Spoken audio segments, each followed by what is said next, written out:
So the consumer, the potential patient, they've like almost been trained to first, if they're struggling with this condition, I can't breathe at night, my nose is closing up. Yeah.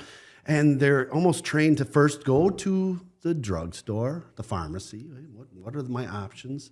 Amazon, does it have 4 stars? Maybe I'll buy that Exactly, one. yeah. And from there, it's they're first thinking of going to their general practitioner, and then they might get a referral to go to the ENT at their healthcare system. But really, the first step is what we're trying to do is to eliminate those steps and say the solution's over here, because your other options they're first of all the drugstore situation. You're crossing your fingers, and the conventional healthcare situation is you're getting into an invasive surgery option that might not be necessary. Right. Yeah, I agree. I mean, I think that's where, just to be clear, so we're talking about nose issues and throat issues. And so, again, I'm a very simple person and like to keep things very, very simple. So if you've got a nose problem, let's just say the person you're describing has got a nose problem, like they can't breathe through the nose or whatever the problem, it could be a variety of things. It's either, they can't breathe through it or it's too runny or, there's a lot of things that, a lot of conditions that might create the sense of a problem. So we could kind of, okay, great. And what is somebody trying to do when they go to Amazon and when they go to the pharmacy aisle is they're trying to fix the problem. The reality is if somebody has a nose problem, it's very, very, very simply one of two things. There's two things. It could be both of these things, but just to be clear, it could either be an anatomy problem. Things are not open enough. The passageways through your nose are not open. The passageways through your sinuses are not open. That's one possibility. Another possibility is that the lining is irritated. Sometimes people have allergy issues and other things like that. Most individuals who suffer from chronic nose problems have both of these things. The anatomy is not open enough and the lining is irritated. So just to be clear is that from an anatomy standpoint, there's really not much of anything that you can do. You're not going to find anything at Amazon. You're not going to find anything at the pharmacy aisle that's going to help you. That's just truth. So if you're going to the pharmacy and you're going to Amazon or wherever you go, you basically those aisles aren't open. There's nothing you're going to be able to do for the anatomy. So you are hoping that what you've got here is a lining problem by itself. And in that instance, maybe you'll back into finding a spray or something that might help you, but the likelihood of that is not high. And what is my proof of that is go to that pharmacy, go to the pharmacy aisle, look at the sort of, it's usually called cold and sinus section, and look at the real estate that's there, the box after box after box after box, the spray after spray, the pill after pill, the this and that after, and what you'll see there is the pathway that the pharmaceuticals want to take you down, which is let's solve this by trial and error. So let's just magically forget about the anatomy part and let's just start throwing pills in your body, or let's just start spraying sprays in your nose and let's hope that it's going to do something for you. Now, some of those things are relatively harmless. Some of those things actually will create a bigger problem than you had to begin with. A decongestant spray is a perfect example of that. So a decongestant spray, you spray it in the nose, it shrinks the lining down temporarily. 12 hours is what most of them will give you. Then what ends up happening is once it wears off, then the lining swells back up, you're blocked up again, and then you spray it in there, it opens it up again, and then the same thing happens. But what ends up happening is you do that a few times, not a big deal. You do that repetitively, every 12 hours, every day, every week, or every day, every week, all that kind of thing. And it doesn't take long, really. After just a matter of a few days, you now have become hooked. Your nose is hooked to those things. You've now, just to be clear, a decongestant spray, it is one of the few medications that does in some ways impact the anatomy. Literally, what you're feeling like when you spray a decongestant spray in there is you're feeling the turbinates shrink down and you feel that, oh, I can breathe, that's great. What that should tell you is likely those turbinates are probably too big for your body. It would be better for you than spraying the spray in your nose to actually get somebody to take a look and see if that's a problem, so those guys could get reduced. But here's the problem: is not only so it gives you a little sense of what life might be like if the anatomy wasn't so plugged up for you. But then you use it repetitively, and instead of 12 hours, now you're getting 8. And then instead of 8, you're getting 6. Instead of 6, you're getting 4. Instead of 4, you're getting 1. And I mean, we've seen folks who are addicted to these sprays so much that it's all day, every day. And what ends up, what's happening there is you're chasing your tail. You're burning the lining out on the inside of your nose. It really, really is negatively impactful. But I guess that's one. That's like one door you could open up to go down. And other doors are, hey, why don't you spray this in there? That's going to taste horrible. It's not going to do anything for you. You're probably not going to stick around with that. On and on and on and on. So I think on the pharmacy aisle, all of those medications are none of them are doing anything for the anatomy. They're all trying to do something for the lining. And even there, if your anatomy is shut, so say things are really, really plugged up, you're not going to get a spray far enough in there to make much of a difference. So you're just sort of chasing your tail. So, I mean, that's just kind of the nose part of the equation. The burning of the lining up. I think that's pretty important for people to know, like, the damage that they're actually doing. It's at 80%. The next time, is it after they've done this, it becomes 82% and 84%, and you know what I mean? It gets does it shrink or does it expand things as a result of you hammering that? Yeah. I mean, you end up basically, if you get addicted to a decongestant nose spray, when it wears off, you're in a worse condition than you were before you ever started using them. So it is. I mean, it's a drug, and just like people get addicted to all sorts of drugs, people get addicted to this drug. Oh, yeah. And again, I don't want to throw stones, but I'm just saying is, unfortunately, there used to be a couple of brands. I'm not going to name the brands. It was just a couple of boxes here and there, but we'll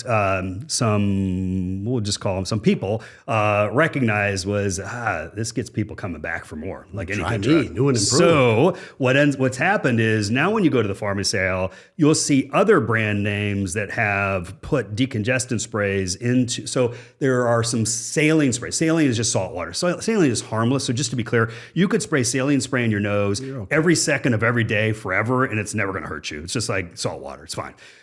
Now, this is a bit devious, as there are brands of saline sprays that now will have a different box and a different concoction that has a decongestant in it. So people think they're spraying something simple in there, but they're actually spraying a decongestant spray, and that's not cool. I mean, then they end up getting hooked on something what that's done though is when you go to that cold and sinus section, it's really expanded the section because, again, these companies are looking to get people like hooked on their product. We'll just call it that. We'll keep with the drug. It's not even an analogy. It just is what it is. So it's a problem. Now, again, that's some poor part of the population will go there, find some of these sort of damaging solutions and get stuck on them. Other people go there, swing and miss, and say that didn't really help. And then, like, as you were saying, well, what do they do? What do people do at that point? Some people just sort of throw their hands up and give up. Other folks will say, well, next time I'm in with my general practitioner, I'll ask them what to do.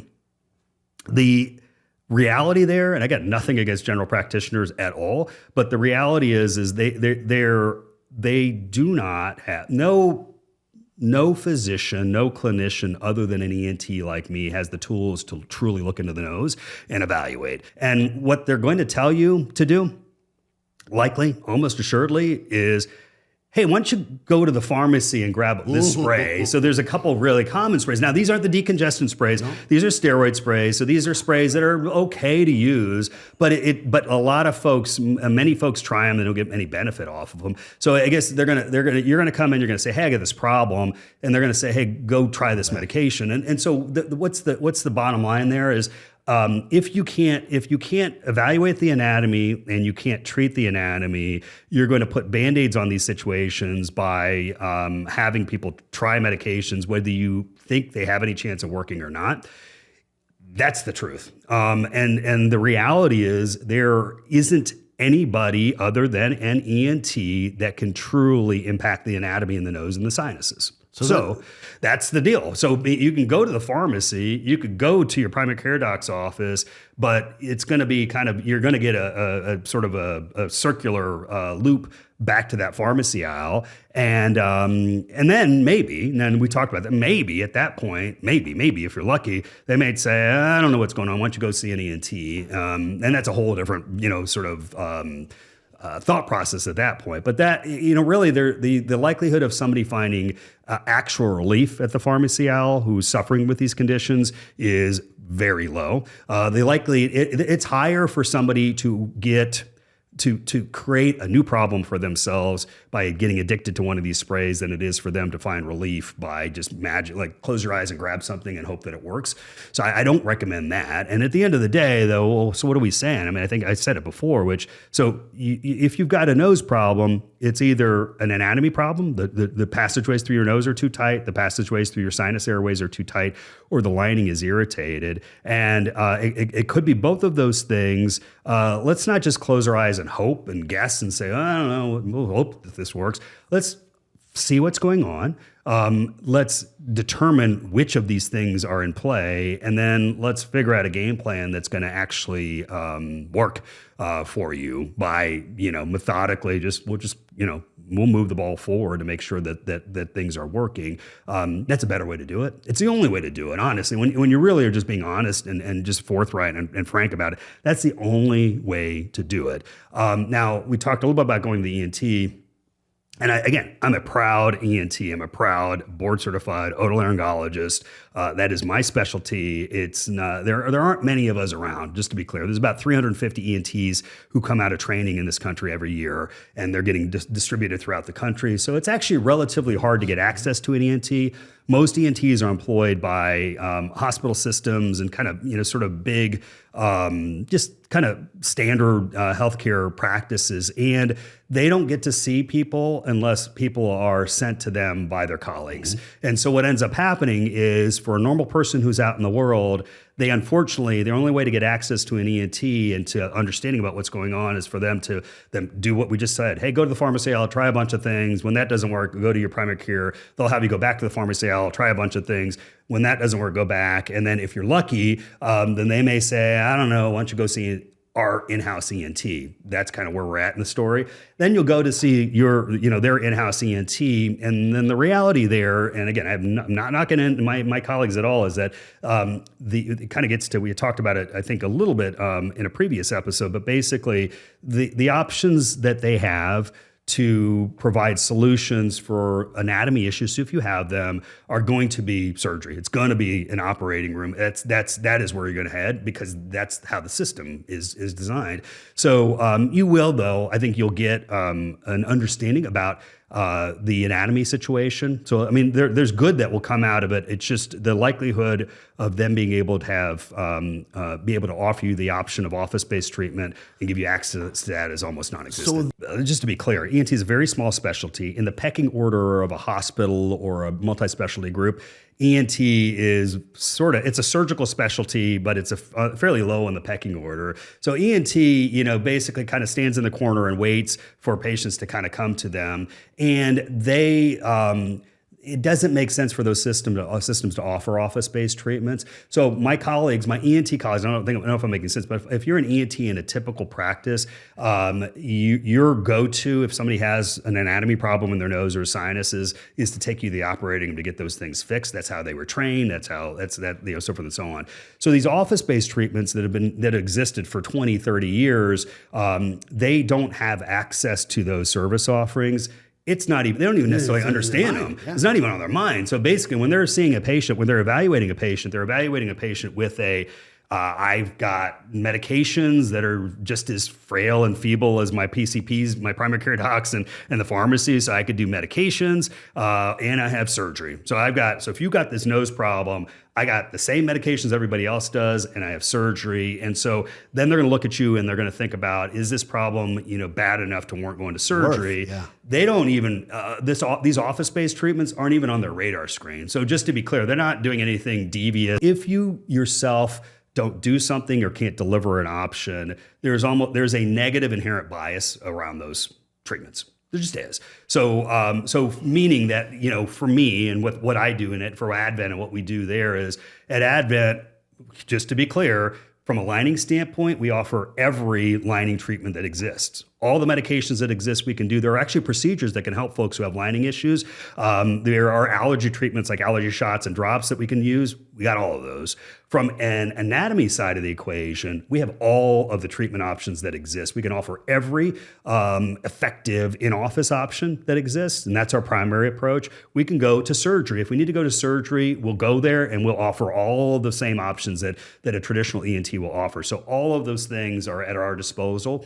So when we're evaluating you and looking at you, we don't have to have blinders on. I don't have to think about, I don't know about the surgery. I've heard, this, that, and the other thing. I know about the surgery. I do the surgery all the time. I know when it works, and I know when it's necessary, and I know when it's not necessary. Office procedures, I know when it works. I know when they're necessary and effective, and I know when they're not. And same thing with lining treatment. So there are some folks that come in to see us hoping for, I hope I have an anatomy issue in a way.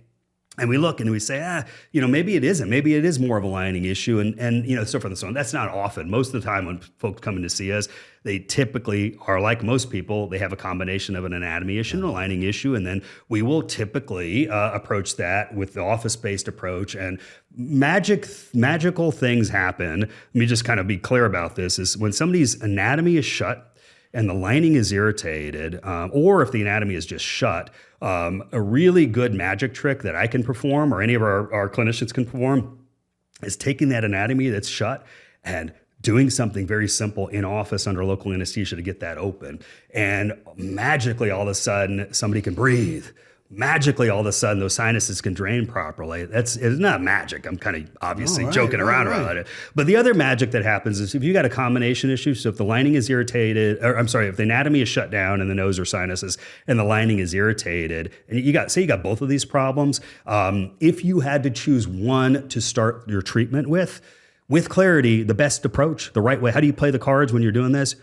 Anatomy open first, then you treat the lining. Everybody else in the world. So how do you play? I got two cards. I got an anatomy card and I got a lining card. And, everybody else in the world, just to be clear, everybody else who doesn't have access to the service offerings we do, they don't have two cards in their hand. They got one. Heavy equipment. Well, no, actually, this is a typical clinician in this country, forget ENTs. So let's just use this analogy. There's two, just to be clear again, there's two cards. I got an anatomy card I could play on you or for you. I got a lining card.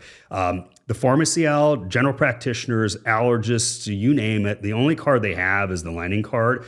So what card do they play every time? It's the lining card. Even if somebody comes in with an anatomy issue, nobody's going to look in your nose to figure out what's going on. So you come in with an anatomy issue, I'm not going to look at there. I'm just going to play the lining card. And what's the likelihood the lining card's going to work? It's not going to work. You come in with an anatomy issue and a lining issue, and what card am I going to play? I only have the lining card. I'm going to play the lining card. Is it going to work? I hope. I'm going to cross my fingers and hope. Is it going to work as effectively as getting the anatomy open and treating the lining? So now on the flip side, I'd say I got two cards. I got the anatomy card and I got the lining card, and I'm going to take a look at you. I'm going to take a look at what I got, and the right sequence to play is I'm going to get your anatomy open. If I can do this simply, I'm going to get your anatomy open, and we'll see where that goes. And if I need to play the lining card, I'll play the lining card. And now the deal though is the lining card that I'm holding just got a lot more powerful because your anatomy is now open. And so all of a sudden, magically, when the passageways are open and I apply a lining treatment like a spray, all of a sudden it's able to get where it's supposed to get to, and it can help the issue that can help with, which is the lining part of things. It doesn't need to try to do anatomy treatment that it can't do. And so all of a sudden, so I don't know if I'm being clear on that. So all of a sudden, we can take, here's the magic trick. How can we take the same sprays sometimes that other people will use and make them work better than anybody else can? Because we'll make that spray, allow that spray to simply work on the only condition that it needs to work on, which is the lining part. And we'll allow it to do that because we'll get the anatomy open. So, basically, again, that analogy, I think, stands up, and it says, okay, well, this is the right way to play the cards. And it's the right way to play the cards almost all the time, kind of a concept. Now going to, what if you don't have these office options? What if you don't have access to these office treatments? Well, you now your cards are a little different. Your anatomy card it's a little, we'll just call it a little riskier to play that anatomy card. You might want to hold on to that a little bit longer. You might actually want to play that lining card before you play the anatomy card, because you want to make sure that somebody's got problems really bad enough to qualify to play this card. Because, I don't want to take you to surgery if you don't have to go there, kind of a thing. And I get that. I understand that mindset and the logic. The beautiful thing, what if you had a third card on your deck? I've got a lining card, I've got a surgical anatomy card, and I've got an office anatomy card. A simple card to treat the anatomy. And all of a sudden what you have is you have a winning hand. I have a winning hand. It's not my hand, it's your hand. So if you're a patient of ours, all of a sudden what I'm holding is a set of options that is going to, and basically it is, if there's a possible solution for your condition, I'm holding it in my hands right now, and I'm gonna try to make sure we get it to you as simply and effectively as possible. And at the end of the day, basically, I kind of said it before, is when you have this methodology and mindset and access to these service offerings, our process works every single time. What do I mean when I say that? Even when it fails, are there times where we fail? Let me kind of go in a weird direction. Yeah, we fail. Because I'm human, and the human body is sometimes finicky. How can we fail? There are times, pretty much I'll say almost all, the only times we'll ever fail if somebody has a nose problem or a sinus problem is from a lining standpoint, because we could pretty much almost always get the anatomy open, whether it's office treatments or if we have to take you to surgery, we'll take you to surgery. There are some people walking around with lining that's just constantly and chronically irritated, that is unresponsive to procedures and or medical treatments. And in those instances, I consider that a failure. If you come in with a problem and I can't get it off of you and relieve you of it, I don't feel good about myself and I don't feel good about my treatment. On the flip side, I'd say, even still, so how I made this statement that even when we fail, we're giving you your best chance for success. So even for that individual, doesn't happen often, but this person came in with an anatomy problem. Let's just assume it was an anatomy problem in the nose and the sinuses and the lining problem. We get the nasal anatomy open with office procedures or surgery if necessary. We get the sinus anatomy open with office procedures or surgery if it's necessary. We do everything in our power to calm that lining down, and the lining still stays irritated, and they're kind of bummed out. I'm kind of bummed out, but we've done everything that there is to do in this day and age. I feel okay about that. Because number one, it doesn't happen very often. Number two, we've given them their best chance for success, hands down, bar none. And number three, like I said, I guess I'll go with, it's kind of the number one thing is that doesn't happen often. So almost always when you're holding the options in your hands that we hold at Advent, when we are deploying those options, we do it in the right sequence, and we do just the ones that are appropriate and necessary. And when you play your hand that way, when you deploy your options that way, the likelihood for delivering results is really high. And those are the odds I like to play with. Okay, so your best chance for success starts with looking for the simplest solution. Yes. Although I'd say I'll take one up. The best chance for success assumes you have access to a place that can offer simple solutions. But to me, I think your best chance for success starts with understanding. Education and understanding, but I'll just simply say understanding. You as a person, a patient, potential patient, need to understand, and it gets back to kind of this airway breathing, some of these things we talked about before. That's why these things are important, because prior to us creating a framework, if you have a nose problem, do you go to the allergist? Do you go to your primary care doc? Do you see an ENT? I don't know what to do. Here's the deal. What you should do is, if you have access to a specialist that can offer anatomy solutions and lining solutions for your nose problem, you should see that. That's who you should be seeing very clearly. And if somebody only has access to one part of that condition, so if you're going to see a lining specialist, don't be surprised if you're only going to get lining treatments. If you're going to see an anatomy specialist who doesn't have any lining treatment options, don't be surprised if you're going to get anatomy treatments only. If you have access to somebody who is able to truly listen to you, truly look, that's an important thing, to see. I can't see if I don't look. And so if I am blind and I don't have tools to offer somebody, I'm not going to be useful. if I can see, so I can understand, I can explain to you exactly what's going on, and I can explain to you exactly what your actual options are. And then you can now tell me how you want to take care of the situation. And to me, I mean, I'll go in a different direction. So, are there times we'll fail after actively treating somebody? It happens. It doesn't happen very often. Are there times where we'll get somebody in, we'll talk to them, we'll understand what's going on, we'll talk about the treatment options, and then somebody says, I'm going to just kind of hold. Doesn't happen often, but I'd say even when that happens, so like basically for me, if you come in with a condition that we can help you with, and all that we do is help you understand the situation better, and we don't actually do anything to help, I don't love that. I feel like that's a relative. I don't feel good about it, but I will say we will have done something more for you than anybody else out there is likely to do, which is give you an education and make you informed about these conditions that you have. And then, whether you choose to do something today or choose to do something 6 months from now or a year from now, you've got the power of information. And that's a very important thing. I think when you give people the power of information, they tend to make the right decision sooner than putting it off, don't you think? When they understand the importance of, especially the things we're talking about here, it depends on what we're talking about. If we're talking about a sub sandwich, I'd say, I don't know. I'd have a hard time selling. I mean, if I was trying to convince somebody to eat a specific type of sub sandwich, I'd have to really think about that hard. We're not talking about sub sandwiches here. We're talking about the most important area of the human body. We're talking about the most important function of the human body. So this is a really, really important part of the education. It starts with the last two sentences I just said. Nobody else is really getting out and telling people how important these things are. And why is that? And part of the reason that you don't hear anybody else truly as passionate as I am about these conditions is nobody can do much of anything about it. So why would you be passionate about something? You're passionate about it because you actually have options that can help. Absolutely, and it's super important. So maybe I'd be more passionate about sub sandwiches as if I actually could offer sub sandwiches, but I don't.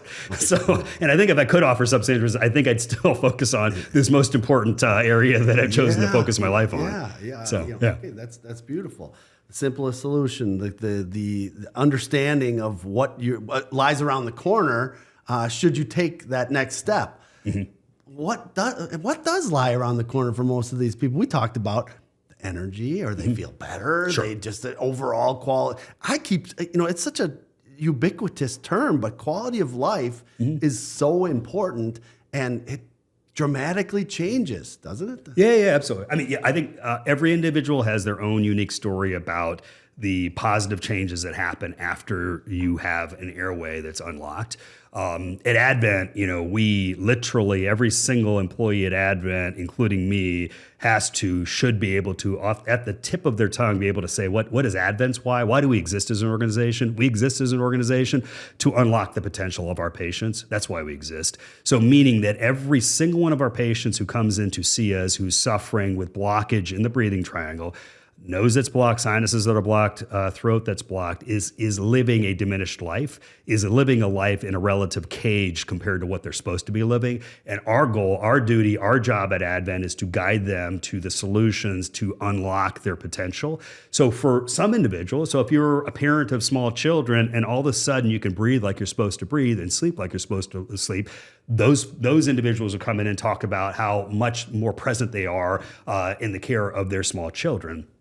On and on. If you're an athlete, we see a lot of athletes. Why do we see a lot of athletes? Because a lot of, pretty much any athlete who wants to win, which I hope if you're an athlete, you do. If you want to win, there's no bigger, greater superpower than the power of breath, and the power of sleep, and the power of breath while you're sleeping, like those things. And that's what we do at Advent. So, I mean, basically, whatever sport you play, including chess, let me go this way. If you want to be a grandmaster chess champion, I will give you a leg up if I can make sure that you're breathing properly and you're sleeping properly. And I will give you a leg down by compromising those areas. So, I'm not talking necessarily about Giannis, but I am talking about Giannis too. I'm talking about, if you're a high functioning, physical performer, breathing is crucial. If your mind is where it's at, meaning if you get paid to think for a living, breathing is where it's at. your airway is where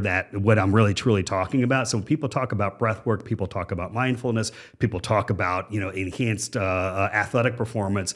What they skip, everybody's talking about the B, they're talking about the breathing. What they're skipping is the A, which is the airway. And too many people are walking around with airways that are compromised and are focusing on the breathing part when they don't have the, you spend all the time on the B that you want. That's fine. You got to get to the A first. A comes before B all the time. And unfortunately, because people don't have access to sort of relatively simple solutions for airway issues, they unfortunately focus downstream in the alphabet. But alphabet starts with A, airway starts with A. Your breathing can't happen properly unless the airway is where it needs to be. Your sleeping can't happen properly if you can't breathe properly. So it's all interconnected. It is actually simple. I guess I don't know when I say, hey, it's just the ABCs. I hope it comes off as simple because it is. It's not that complicated. It's both at the very same time, something that's not that complicated. I think it's pretty easy for people to understand.